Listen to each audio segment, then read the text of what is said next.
High Story Example Film. Today I am going to explain a Spider-Man No Way Home film.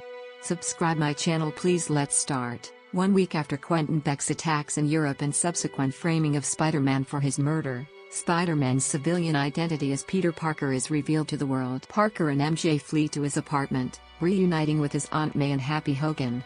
With the apartment surrounded by the Department of Damage Control, Parker, MJ, Aunt May, and Ned Leeds are interrogated but ultimately released without charge, with Peter's name being eventually cleared with the help of Matt Murdock. Parker, MJ, and Leeds return to high school, but their university applications are rejected due to the recent controversy. Parker consults with Stephen Strange in the Sanctum Sanctorum, asking him to cast a spell to make people forget he is Spider-Man. Despite Wong's warning of the consequences that could incur, Strange casts the spell anyway.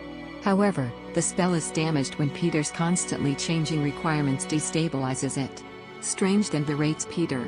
After finding out that Peter didn't even try to contact the MIT acceptance board before coming to him to request a potentially universe-ending spell, Parker goes to the Alexander Hamilton Bridge and tries to convince an MIT administrator to accept Leeds and MJ's applications.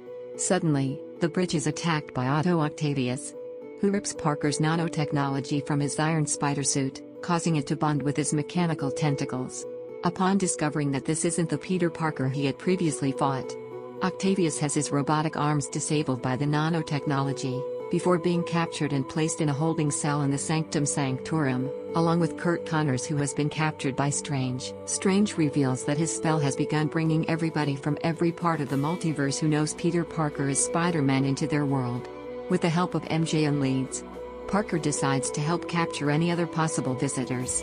They find and capture Max Dillon and Flint Marko. Elsewhere, Norman Osborn is retrieved after going to a FEAST building seeking help. Strange wants to send the villains back to their respective universes and meet their fates. However, Parker wants to cure and help them before sending them back in order to prevent their fated deaths. He frees them and confines Strange in the mirror dimension after a brief fight, taking the villains to Happy's apartment. Parker successfully cures Octavius by using Stark Industries technology to replace his broken inhibitor chip. When cures are developed for Osborn and Dillon, the Green Goblin persona takes over Osborn before the cure can be administered. Goblin then manipulates Dillon into removing the device that Parker put on him to cure him, and, despite the best efforts of Parker and Octavius, the other four escape. In the ensuing battle, May is critically injured by the Goblin, with Parker unable to save her as she succumbs to her wounds. MJ and Leeds accidentally learn how to open portals using Strange's sling ring, which they use in an attempt to find Parker, but instead summon an alternate Peter Parker from a different universe. A second attempt brings through another alternative. Leeds and MJ find their Parker, who is comforted by MJ, after learning of May's death. He then meets the other Spider-Men, who share their own stories of losing loved ones and encourage him to fight in May's honor. They cooperate on curing the remaining villains and lure them to the Statue of Liberty. Leeds and MJ protect the original bind spell by Strange as the Spider-Men battle their enemies together. As the three Spider-Men struggle, they decide to plan a coordinated attack on the villains. They are later joined by Octavius, and they manage to defeat and cure Connors, Dillon, and Marko after a lengthy battle, with Dillon reconciling with his universe's Spider-Man and is encouraged to abandon his villainous tendencies. Leeds accidentally frees Strange from the mirror dimension, who seizes control of the spell and works to protect the current universe as the barriers begin to break down between the other universes. Meanwhile, an enraged Parker fights and overpowers the Goblin, intending to kill him in vengeance for May's death, but he is stopped short by the Parker from Goblin's universe, only for the latter to be stabbed from behind by the Goblin. Parker then, restoring him to a regretful Osborn.